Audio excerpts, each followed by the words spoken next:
Manufacturing அப்படின்னு வந்துட்டாலும் உங்களுக்கு நினைவுக்கு வருது என்னன்னா மேட் இன் சைனா அப்படின்ற ஒரு பிராண்ட் நேம் தான். இன்னும் சைனா தான் நம்பர் 1 இருக்குது. ஏன் இந்தியாவால் அந்த பொசிஷன் அட்டைன் பண்ண முடியல? ஸோ இதுக்கு பின்னாடி என்னென்ன இஷ்யூஸ் இருக்குது, இதை நம்ம எப்படி சால்வ் பண்ணலாம் அப்படின்றத பற்றி பார்ப்போம். இந்த வீடியோ பிடிச்சிருந்தால் மறக்காமல் சேனலை ஃபாலோ பண்ணுங்கள், ஆல்சோ ஃப்ரெண்ட்ஸ்க்கு ஷேர் பண்ணுங்கள். And welcome to Raghulan's Insights. And virtuoforge.in வந்து 3D பிரிண்டிங் சர்வீஸ் வந்து நம்ம பண்ணிட்டுருக்கோம். உங்களுக்கு 3D பிரிண்டிங் பண்ணணும், பாட்டில் மேனுஃபேக்சரிங். இப்போ நம்ம பார்த்தீங்கன்னா நம்ம ஈகோ வேரியன்ட் ஆர்மரோட எல்லாத்துக்குமே வந்து இதுமாதிரி பாட்டில்ஸ் எல்லாம் மேனுஃபேக்சர் பண்ணுறோம். இது கம்ப்ளீட் டிசைன்லேருந்து மேனுஃபேக்சரிங் எல்லாமே virtuoforge பண்ணுது. ஸோ செக் பண்ணி பாருங்கள். ஸோ இப்போ மேனுஃபேக்சரிங் அப்படின்னு வந்துட்டாலே சைனா தான் வந்து நம்பர் 1, இந்தியா நம்பர் 1 இல்லை. ஆனால் இதில் நிறைய காமனாலிட்டிஸ் இருக்குது. மேனுஃபேக்சரிங்க்கு என்ன தேவை? இடம் தேவை, அதுக்கு மேலே பில்டப் பண்ணுறதுக்கு ஃபேக்ட்ரி தேவை, அதுக்கப்புறம் வந்து ஒர்க் பண்ணுறதுக்கு ஆளுங்க தேவை, ரா மெட்டீரியல்ஸ் தேவை, supply chain, so truck, trail and port இந்த ஃபெசிலிட்டிஸ்லாம் இருக்கணும். ஸோ இது எல்லாமே இந்தியாவில் இருக்குது. எலக்ட்ரிசிட்டியும் சீப்பாக இருக்குது. ஸோ அப்புறம் வந்து ஏன் வந்து சைனா கூட கம்பீட் பண்ண முடியல அப்படின்னு பார்த்தீங்கன்னா இது மட்டும் இருந்தால் போதாது. And also the policy making அப்படின்ற ஒரு விஷயத்தில் பார்த்தீங்கன்னா சைனா வந்து இஸ் வே அஹெட். நம்மளுக்கு முன்னாடியே அவங்க வந்து ஆரம்பிக்கிறப்பே வந்து இந்த அதாவது ஒரு மேனுஃபேக்சரிங் அப்படின்ற ஒரு கண்ட்ரி நீங்கள் பாலிசிஸ் எடுத்துட்டிங்க அப்படின்னா வந்து அதில் 2 செக்மெண்ட் இருக்கும். ஸோ ஒன்று என்ன அப்படின்னா வந்து நம்ம மேனுஃபேக்சர் பண்ணுறோம், சரி மேனுஃபேக்சரிங் ஃபேக்ட்ரிஸ்லாம் நம்ம வந்து கொண்டு வந்தோம் அப்படின்னா வந்து நம்மளுக்கு வேலை வாய்ப்பு கிரியேட் பண்ண முடியும் அப்படின்னு சொல்லிட்டு அதுக்கு வந்து ஸ்கீம்ஸ் கிரியேட் பண்ணுவாங்க, எல்லாம் பண்ணுவாங்க. குட். பட் ப்ராப்ளம் என்னென்னா மேனுஃபேக்சர் பண்ணுற குட்ஸோட ரிசல்ட் எங்கே யூஸ் பண்ண போகிறாங்க, அந்த குட்ஸ் எங்கே கொடுக்க போகிறாங்க, எங்கே விற்க போகிறாங்க அப்படின்னு பார்த்தீங்கன்னா லோக்கல் மார்க்கெட் அப்படின்ற ஒரு விஷயம் அப்படின்னு சொல்லிட்டு அந்த ஒரு போர்ஷனுக்கு அப்புறம் வந்து நிறைய கண்ட்ரீஸ் இருக்க கவர்மெண்ட் வந்து யோசிக்க மாட்டாங்க. மேனுஃபேக்சரிங் ஹப்பு கிரியேட் பண்ணுவாங்க, அதுக்கான மானியம் கொடுப்பாங்க, ஸ்கீம்ஸ் கொடுப்பாங்க, எல்லாம் பண்ணுவாங்க. பட் மேனுஃபேக்சர் பண்ணுற குட்ஸை வந்து லோக்கலில் மட்டும் விற்பாங்களா இல்லை எக்ஸ்போர்ட் பண்ணுவாங்களா, அடுத்தது என்ன தேவை அப்படின்ற ஒரு விஷயத்தை யோசிக்க மாட்டாங்க. பட் இதை சைனா ரொம்ப ஸ்மார்ட்டாக யோசிச்சுது. என்ன அப்படின்னா வெறுமனையாக வந்து சிப்பட் மாரி வந்து ஒரு மேனுஃபேக்சரிங் இண்டஸ்ட்ரியல் எஸ்டேட் மட்டும் கொடுக்காம அந்த இண்டஸ்ட்ரியல் எஸ்டேட்டை கனெக்ட் பண்ணி கம்ப்ளீட் சப்ளை செயினும் கிரியேட் பண்ணுறாங்க. Rail network, road network, port facilities and freight அப்படின்னு சொல்லிட்டு எல்லாத்தையுமே வந்து கிரியேட் பண்ணுறாங்க. ஸோ தட் இது வந்து அவங்க வந்து வெறுமனையாக ஒரு மேனுஃபேக்சரிங் ஹப்பு கிரியேட் பண்ணல, அவங்க ஒரு manufacturing cum and export hub create பண்ணுறாங்க, which is very different. India மற்ற மாதிரி கண்ட்ரீஸில் நீங்கள் இந்தோனேஷியா, ஃபிலிப்பீன்ஸ் இந்த கண்ட்ரீஸில் எடுத்துட்டிங்கன்னா மேனுஃபேக்சரிங் மட்டும்தான் பண்ணணும்னு நினைப்பாங்க. ஆனால் எக்ஸ்போர்ட் ஓரியன்டாக இந்த மேனுஃபேக்சரிங் எல்லாமே நான் 100% எக்ஸ்போர்ட் பண்ணுறதுக்கு எனக்கு என்னென்ன இன்ஃப்ராஸ்ட்ரக்சர் வேணும் அப்படின்றத பிளான் பண்ணி செஞ்ச கண்ட்ரி வந்து சைனா அப்படின்னு சொல்லலாம். நெக்ஸ்ட்டு பார்த்தீங்கன்னா இந்தியா ஈவன் இன்ஃப்ராஸ்ட்ரக்சர் விஷயத்துலையுமே நீங்கள் பார்த்தீங்கன்னா இந்த ஏரியாஸ் தட் வி லேக் அப்படின்றது பார்த்திங்கன்னா வந்து முக்கால்வாசி வந்து ஒன்று நம்ம இந்த ஏன்னா லேபர் எல்லாமே நம்மள்ட்ட இருக்குது, ஸ்கில்டும் இருக்குது, அன்ஸ்கில்டும் இருக்குது. ஸோ நம்மளுக்கு லேபரை பொறுத்தவரைக்கும் நம்மளுக்கு இஷ்யூஸே கிடையாது. மெயின் இஷ்யூஸ் என்னென்னா லாஜிஸ்டிக்ஸ் தான். இப்போ நிறைய இடத்துல வந்து நம்மளுக்கு லாஜிஸ்டிக்ஸ், எலக்ட்ரிசிட்டி, பவர் இன்டரப்ஷன்ஸ் இருக்கும் அண்ட் பியூரோக்ரஸிமே நிறைய இஷ்யூஸ் இருக்குது. பட் மெயினாக வந்து லாஜிஸ்டிக்ஸ். ஏன்னா ஒரு மேனுஃபேக்சரிங் பண்ணுறது ஒரு ப்ராப்ளம் அப்படின்னா அதை வந்து கரெக்டான டைமுக்கு கொண்டு போய் ஃபாஸ்ட்டாக டெலிவர் பண்ணணும், இஷ்யூஸ் எல்லாமே கொண்டு போய் டெலிவர் பண்ணணும். ஸோ அந்த இடத்துல வந்து இந்தியா லேக்ஸ் பிஹைண்ட் சைனா அப்படின்றது வந்து it's a very clear known thing. And next நீங்கள் பார்த்திங்க அப்படின்னா வந்து ரிலையபிலிட்டி. ஸோ இந்தியாவை ரிலை பண்ணி நம்ம இருக்கணும் அப்படின்னா நம்ம ஊரில் வந்து அடிக்கடி வந்து லேபர் யூனியன்ஸ் பிரச்சனைகள், அந்த விஷயங்கள், இந்த விஷயங்கள் இதெல்லாம் வந்து இங்கே மேனுஃபேக்சரிங் பண்ணுறவங்களுக்கு வந்து கொஞ்சம் டிஸ்ட்ரப்ஷன் கிரியேட் பண்ணாலே அவங்களோட சப்ளை செயின் அஃபெக்ட் ஆகும், அவங்களுக்கு ப்ராஃபிட் அஃபெக்ட் ஆக ஆரம்பிச்சிடும். ஸோ அதனால் இந்தியாவில் மேனுஃபேக்சரிங் பண்ணுறவங்களோட பிரச்சனை என்ன அப்படின்னா இந்தியாவை மட்டும் நம்பி இருக்க முடியாது. அவங்க வந்து இன்னொரு கண்ட்ரிலையும் வந்து அடிஷ்னலாக ப்ரொடக்ஷன் வச்சுக்கிட்டால் மட்டும்தான் இந்தியாவில் மேனுஃபேக்சரிங் பண்ண முடியும் அப்படின்ற ஒரு விஷயம் இருக்குது.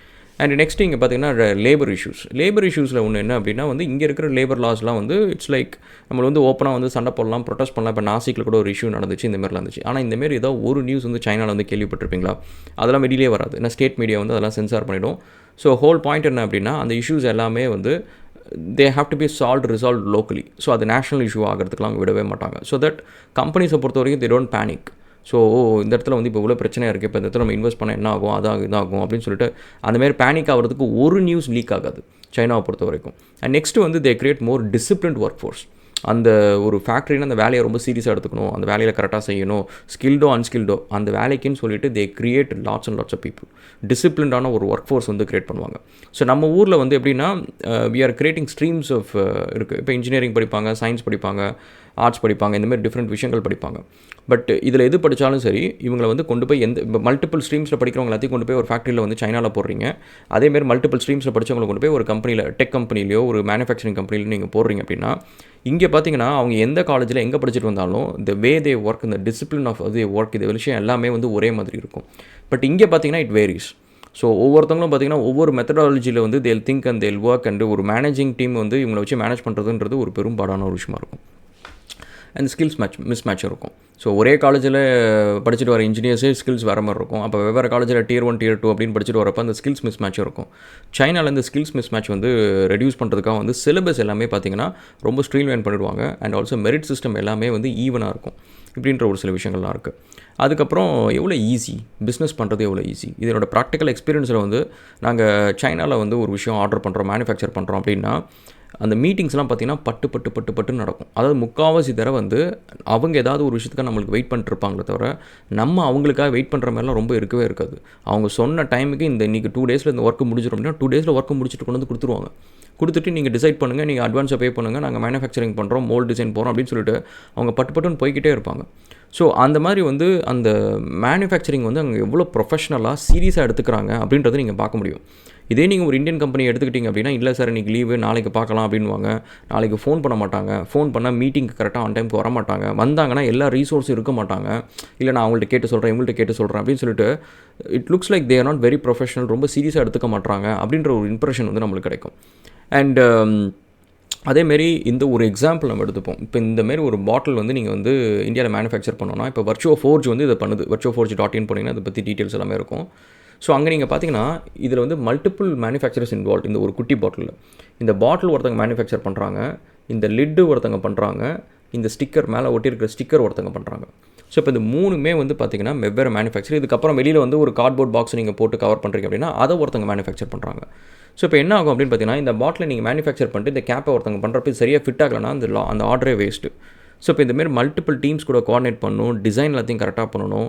அண்ட் இப்போ நீங்கள் பார்த்தீங்கன்னா டிசைனுக்கு தனியாக ஒரு டீம் இருக்கும். ஸோ இப்போ இது ஒவ்வொரு டீமையும் வச்சுக்கிட்டு நீங்கள் கோஆர்டினேட் பண்ணி இந்த குட்டி பாட்டில் பண்ணுறதுக்கு உங்களுக்கு மாதக்கணக்காகிடும். இதே நீங்கள் சைனாவில் போனீங்க அப்படின்னா இந்த பாட்டில் மேனுஃபேக்சர் பண்ணிட்டு ஃபோட்டோ அமிச்சா போதும், அவங்க இதோட கம்ப்ளீட் டிசைன் எல்லாத்தையும் அவங்க இதை வந்து இதில் மட்டும் தான் மேனுஃபேக்சர் பண்ணுவாங்க. லெட்ஸ் சே பாட்டில் மட்டும் தான் பண்ணுவாங்க, ஸ்டிக்கர் அவங்க பண்ண மாட்டாங்க, லிட்டு அவங்க பண்ண மாட்டாங்க. ஆனால் நீங்கள் லிட்டுக்கு இன்னொருத்தட்ட போஸ்ட் தேவையில்ல. இந்த மேனுஃபேக்சரரே வந்து லிட்டு விஷயத்தை எல்லாத்தையுமே வந்து கோஆர்டினேட் பண்ணி டிசைன் எல்லாத்தையும் கோஆர்டினேட் பண்ணி அவங்களே முடிச்சு கொடுத்துருவாங்க. ஸோ தட் லிட்டு ஒர்க்கையும் உங்களுக்கு சேர்ந்து இதுவே முடிச்சிடும். அண்ட் நெக்ஸ்ட்டு வந்து பார்த்திங்க அப்படின்னா வந்து நம்மளோட மேனுஃபேக்சரிங் காஸ்ட் வந்து it is very high. For example இதுக்கு நீங்கள் வந்து ஒரு மோல்டு செய்வீங்க. இப்போ இது பண்ணுறதுக்கு இந்த பாட்டிலுக்கு வந்து ஒரு மோல்டு இருக்கும், இந்த கேப்புக்கு ஒரு மோல்டு இருக்கும். ஸோ இந்த மோல்டோட மேனுஃபேக்சரிங் காஸ்ட் வந்து பார்த்திங்கன்னா இந்தியாவுக்கும் சைனாவுக்கும் ரொம்ப பெரிய டிஃப்ரென்ஸ் இருக்கும். ஃபார் எக்ஸாம்பிள் வந்து நீங்கள் மோல்டு சைஸ் பொறுத்து காஸ்ட் இருக்கும். ஸோ லெட்ஸே ஒரு மோல்டு வந்து ஒரு 5 lakhs to 15 lakhs இருக்குன்னு வச்சுக்கோங்க. சைனாவோட காஸ்ட் வந்து குவார்ட்டர் ஆஃப் த காஸ்ட் தான் இருக்கும். அதாவது 15 lakhs இருக்கிறது வந்து 3 lakhs காஸ்ட் தான் உங்களுக்கு சைனாவில் ஆகும். இது என்ன ஒன் ஆஃப் காஸ்ட் தானே, இதில் என்ன ஒரு பெரிய டிஃப்ரென்ஸ் அப்படின்னு நீங்கள் கேட்கலாம். பட் பாயிண்ட் என்ன அப்படின்னா, நீங்கள் ஒரு மேனுஃபேக்சரிங் இப்போ நீங்கள் ஒரு காஸ்மெட்டிக் கம்பெனி அதை வச்சிருக்கீங்க அப்படின்னா ஒரே ஒரு ப்ராடக்ட் விற்க மாட்டீங்க. நீங்கள் ஒரு 20-30 ப்ராடக்ட் விற்பீங்க. அந்த 30 ப்ராடக்ட்டுக்கு நீங்கள் மோல்டு பண்ணுறீங்க அப்படின்னா ஒரு ப்ராடக்ட்டுக்கு 10 லட்சம் அப்படின்னா நீங்கள் யூ கேன் இமேஜின் ஒரு 2 to 3 crores வந்து வெறும் மோல்டுக்கு மட்டுமே உங்களுக்கு செலவாகும். அண்ட் இதில் இன்னொரு ப்ராப்ளம் என்னென்னா, அந்த மோல்டு பண்ணதுக்கப்புறம் நீங்கள் திரும்ப மேனுஃபேக்சரிங் பண்ணணும். மேனுஃபேக்சரிங் குவாலிட்டியும் ஒரு இஷ்யூ இருக்குது. அந்த மேனுஃபேக்சரிங் பண்ணி முடிச்சதுக்கப்புறம் அதோட சப்ளை செயின் இந்த விஷயங்கள் எல்லாமே இருக்குது. ஸோ அப்போ இந்த ஒரு விஷயத்தில் வந்து நம்ம சைனாவில் போய் நம்ம குயிக்காக ப்ரோட்டோடைப்பிங் பண்ணி பார்த்துட்டு மோல்டு முடிச்சாச்சு அப்படின்னா அதுக்கப்புறம் நீங்கள் குயிக்காக மேனுஃபேக்சரிங் பண்ணிட முடியும். குவாலிட்டி அஷூரன்ஸ் பொறுத்த வரைக்கும் நீங்கள் 1 cent 1 qualityன்னு வாங்க. ஸோ என்ன குவாலிட்டி உங்களுக்கு தேவையோ அதுக்கேற்ற காசை கொடுத்தா உங்களுக்கு அந்த குவாலிட்டி கிடைக்கும் அப்படின்ற ஒரு விஷயம் தான். ஸோ அதையும் அவங்க கிளியராக சொல்லிவிடுவாங்க முன்னாடியே. பட் இந்தியாவில் வந்து நான் அதை பண்ணிடுறேன் இதை பண்ணிடுறேன் அப்படின்ற ஒரு ப்ரொஃபஷனலிசம் அந்த இடத்துல இருக்காது. ஸோ ரொம்ப கிளியர் கட்டாக பேச மாட்டாங்க. ஸோ அது வந்து ஒரு இஷ்யூ வந்து we can see it normally. And next வந்து என்னென்னா, நம்ம காஸ்ட் வந்து நம்மளது ஏன் மோல்ட் காஸ்ட்லேருந்து நிறைய விஷயத்தில் காஸ்ட் அதிகமாகுது அப்படின்னா இன்எஃபிஷியன்சிஸ். ஒரு பக்கம் வந்து கவர்மெண்ட் வந்து அதுக்கான எந்த ஒரு பெரிய ஸ்டெப்பும் எடுக்காது. இது அப்படி பண்ணுங்கள் அப்படி பண்ணுங்கள், எக்ஸ்போர்ட்டில் இதை இம்ப்ரூவைஸ் பண்ணலாம் அப்படின்னு சொல்லிட்டு அதுக்கான ஒரு ஒர்க் ஷாப்ஸ் கண்டக்ட் பண்ணுறதோ, இந்த மேனுஃபேக்சரர்ஸ் எல்லாத்தையும் ஒன்றா கொண்டு வரதோ, இல்லை இவங்களுக்குள்ளார வந்து ஏதோ ஒரு ஆர்கனைசேஷன் ஒன்று கிரியேட் பண்ணி எஃபிஷியன்சி எப்படி காஸ்ட் எஃபிஷியண்ட்டாக வந்து குறைக்கிறது அப்படின்லாம் பண்ண மாட்டாங்க. வேறு சைனாவில் வந்து இந்த ஒரு விஷயம் வந்து ஆக்சுவலாக நீங்கள் பார்க்கலாம். அதாவது இப்போ இதில் நீங்கள் ஒரு மோல்டு பண்ணிட்டீங்க, அதுக்கப்புறம் உங்களுக்கு இதுக்கப்புறம் இந்த மோல்டே தேவையில்லை அப்படின்னா அந்த மோல்டு அவங்க செகண்ட் ஹேண்டில் விற்றுருவாங்க. இல்லை வேறு யாருக்கா தேவை அப்படின்னா அந்த மோல்டை வந்து விற்றுருவாங்க. இல்லைனா அதை வந்து இது பண்ணிடுவாங்க, டிஸ்கார்ட் பண்ணிடுவாங்க. அதுக்கு ஒரு மணி அவங்களுக்கு திரும்ப வரும் ஃபஸ்ட்டு.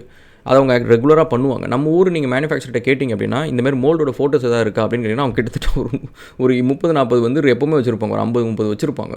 அதெல்லாம் எப்பயோ பண்ண மோல்டாக இருக்கும். பட் அதெல்லாம் சரி ஓரமாக கிடக்கட்டும், எனக்காவது யூஸ் ஆகும் அப்படின்ட்டு நாங்கள் யூஸே பண்ண மாட்டாங்க. அண்டு நெக்ஸ்ட்டு வந்து பார்த்திங்கன்னா லேபர் அண்ட் மிஷின். ஸோ நம்ம ஊரில் வந்து லேபர் வந்து ஒரு கம்பெனியில் ஒர்க் பண்ணுறாங்கன்னா அந்த கம்பெனியில் தான் ஒர்க் பண்ணுவாங்க. வேலை இல்லைனா அந்த கம்பெனியில் சும்மா இருப்பாங்க, இல்லைனா வேலையை விட்டு அனுப்புவாங்க. வேறு சைனாவை பொறுத்த வரைக்கும் வந்து லேபர் மிஷின் ரெண்டுமே வந்து வேலை இல்லைனா டக்குன்னு இன்னொருத்தவங்கள்ட்ட கொடுத்துருவாங்க. ஸோ அந்த லேபரும் சரி மிஷினும் சரி ரெண்டுமே கேட்லாகைஸ்ட் மாதிரி. ஸோ அந்த ஹோல் ஸ்ட்ரீட்டில் இருக்கிற மேனுஃபேக்சரிங் வந்து இதில் எது ஃப்ரீயாக யார்கிட்ட இருந்தாலும் எடுத்து மேனுஃபேக்சரிங் வந்து யூஸ் பண்ணிப்பாங்க. அதுக்கேற்ற பேமெண்ட் எல்லாத்தையும் கொடுத்துருவாங்க. ஸோ இது நீங்கள் பார்த்தீங்கன்னா அலிபாபாலே பார்த்தீங்கன்னா ஃப்ரண்ட் எண்டு வந்து நான் அதை மேனுஃபேக்சர் பண்ணுறேன் இதை பண்ணுறேன் அப்படின்னு சொல்லிட்டுலாம் இருப்பாங்க. பட் பேக் எண்டில் பார்த்தீங்கன்னா ஒரு 2 மேனுஃபேக்சர் 3 மேனுஃபேக்சர் இருப்பாங்க. பட் ஃப்ரண்ட் எண்டில் இருக்கிற கம்பெனிஸ் வந்து பார்த்திங்கன்னா ஒரு 30 கம்பெனி 40 கம்பெனி இருக்கும் ஒவ்வொரு ப்ராடக்ட்டுக்கும். ஸோ அப்போ வந்து மேனுஃபேக்சரர்ஸ் வந்து தே ஷேர் பிட்வீன் ரீசோர்ஸஸ் இந்தமாதிரி விஷயங்கள்லாம் இருக்கும். அண்ட் நெக்ஸ்ட்டு வந்து ரா மெட்டீரியல் மைனிங்காக இருக்கட்டும், இல்லை வந்து காம்பனன்ட் ப்ரொடக்ஷனாக இருக்கட்டும், இல்லை குட்டி குட்டி விஷயங்கள் அதுக்கு தேவையான சின்ன சின்ன விஷயங்கள் எல்லாம் ப்ரொடியூஸ் பண்ணுறதா இருக்கட்டும், இந்தமாதிரி எல்லா விஷயத்தையுமே வந்து சைனா வந்து அவங்களோட மேனுஃபேக்சரிங் ஹப் இண்டஸ்ட்ரியல் ஹப்பில் வந்து கவர் பண்ணிவிடுவாங்க. ஸோ தட் வேறு ஒரு டிபெண்டன்சி இருக்குது தேவையில்லை. இப்போ வந்து ஃபார் எக்ஸாம்பிள் இந்தியாவிலேருந்து ஏதோ ஒரு இம்போர்ட் பண்ணால் தான் எனக்கு இந்த மேனுஃபேக்சரிங் நடக்கும், அங்கேருந்து இங்கே வரணும் அப்படின்ற மாதிரி இருக்காது. ஸோ அவங்களே வந்து ஃபுல்லாகவே வந்து கம்ப்ளீட் மேனுஃபேக்சரிங் வந்து you can do it within China. So அப்படின்ற ஒரு விஷயம். அண்ட் இன்னொன்று வந்து என்ன அப்படின்னா வந்து சைனாவில் வந்து மேசிவ் இண்டஸ்ட்ரியல் மேனுஃபேக்சரிங் இந்த விஷயத்துக்கெல்லாம் வந்து இந்த சிஸ்டம் இஸ் வெரி எஃபிஷியன்ட். இத்தனை வருஷத்தில் அவங்க பண்ணதில் ஒரு விஷயம் என்னென்னா very very efficient. And government நிறைய சப்சிடிஸ் கொடுக்கும் மேனுஃபேக்சரிங் ஹப்பு நீங்கள் செட் பண்ணுறீங்க அப்படின்னா. அண்ட் அதேமாரி state government and also central government அவங்க சைடு இருக்கிற ஃபெடரல் சிஸ்டம் எல்லாமே வந்து ஃபண்டிங் அண்ட் ஸ்கீம்ஸ் எல்லாமே நம்ம ஊர் ஸ்கீம்ஸ் மாரி கிடையாது. ஆக்சுவலி நீங்கள் பார்த்தீங்கன்னா நம்ம ஊரில் வந்து நான் ஆரம்பிக்கலான்னு சரி சும்மா ட்ரை பண்ணி கிட்டத்தட்ட ஒரு 6 மாதம் வேஸ்ட் ஆனதான் மிச்சம். இந்த இப்போ வர்ச்சுவல் ஃபோர்ஜ் தான் நம்ம வந்து அப்போ நான் தனியாக வந்து கவர்மெண்ட் ஸ்கீமில் ஆரம்பிக்கலாம் அப்படின்னு சொல்லிட்டு ஒரு ஸ்கீம் இருந்துச்சு, ஒரு 2 crores வந்து அப்ளை பண்ணலாம் அப்படின்ட்டு. சீரியஸாக வந்து எல்லா க்ரெடென்ஷியலும் இருக்குது, எக்ஸ்பீரியன்ஸ் இருக்குது, இதுக்கு முன்னாடி ஆரம்பிச்சிருக்கிறோம், கரெக்டாக ரீட்டெயில் சேல்ஸ் crores கணக்கில் இருக்குது, இவ்வளவும் இருந்து சுற்றி வந்துக்கிட்டே இருக்கிறோமே தவிர பேப்பர் ஒர்க்குக்கு மேலே பேப்பர் ஒர்க் வந்துக்கிட்டே இருக்குமே தவிர ஹோம் ஒர்க் மாதிரி டெய்லியும் பண்ணுறோமே தவிர ஒரு ப்ராக்ரஸும் கிடையாது.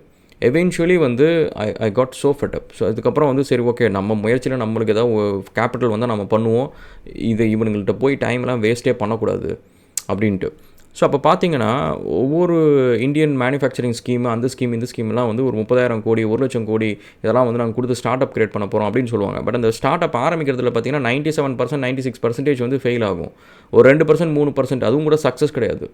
ஸோ அப்போ என்ன நடக்குது அப்படின்னு பார்த்தீங்கன்னா அவங்க ஃபண்டிங் எல்லாம் வந்து இன்டர்னலாக ஏதோ தெரிஞ்சவங்களுக்கு கொடுக்குறாங்களா என்ன நடக்குதுன்னு தெரில. பட் முக்கால்வாசி மேனுஃபேக்சரிங் பண்ணணும்னு நினைக்கிறவங்க வந்து இந்த ஸ்கீம்ஸ் எல்லாம் அவைல் பண்ணி இந்த பியூரோக்ரஸிலாம் தாண்டி இந்த ஃபார்ம்ஸ் பெக்கெட்டி எல்லாத்தையும் முடித்து ஒரு லைவாக ப்ரொடக்டிவாக போய் ஒரு சிஸ்டமை க்ரியேட் பண்ணுறதுலாம் பாசிபிளே கிடையாது. இந்த மணி எல்லாமே வேஸ்டட் மணி. ஸோ வேறு சைனாவை பொறுத்த வரைக்கும் இந்தமாரிலாம் கிடையாது. அவங்க கரெக்டாக வந்து அந்த லேண்டு அந்த இதில் இருந்தது இந்த பியூரோக்ரஸி இஷ்யூஸ் எதுவுமே இல்லாமல் ஸ்ட்ரைட்டாகவே you can go on. So அப்படின்ற ஒரு விஷயம் தான். So these are some of the things guys. So இதை பற்றி நீங்கள் என்ன நினைக்கிறீங்க அப்படின்னு சொல்லுங்கள். அண்ட் ஆல்சோ ஃபர்தராக இதை பற்றி நம்ம இன்னும் கொஞ்சம் வீடியோஸ் நம்ம பார்ப்போம். And hope you like it and will see you again another video guys and thank you so much and cheers.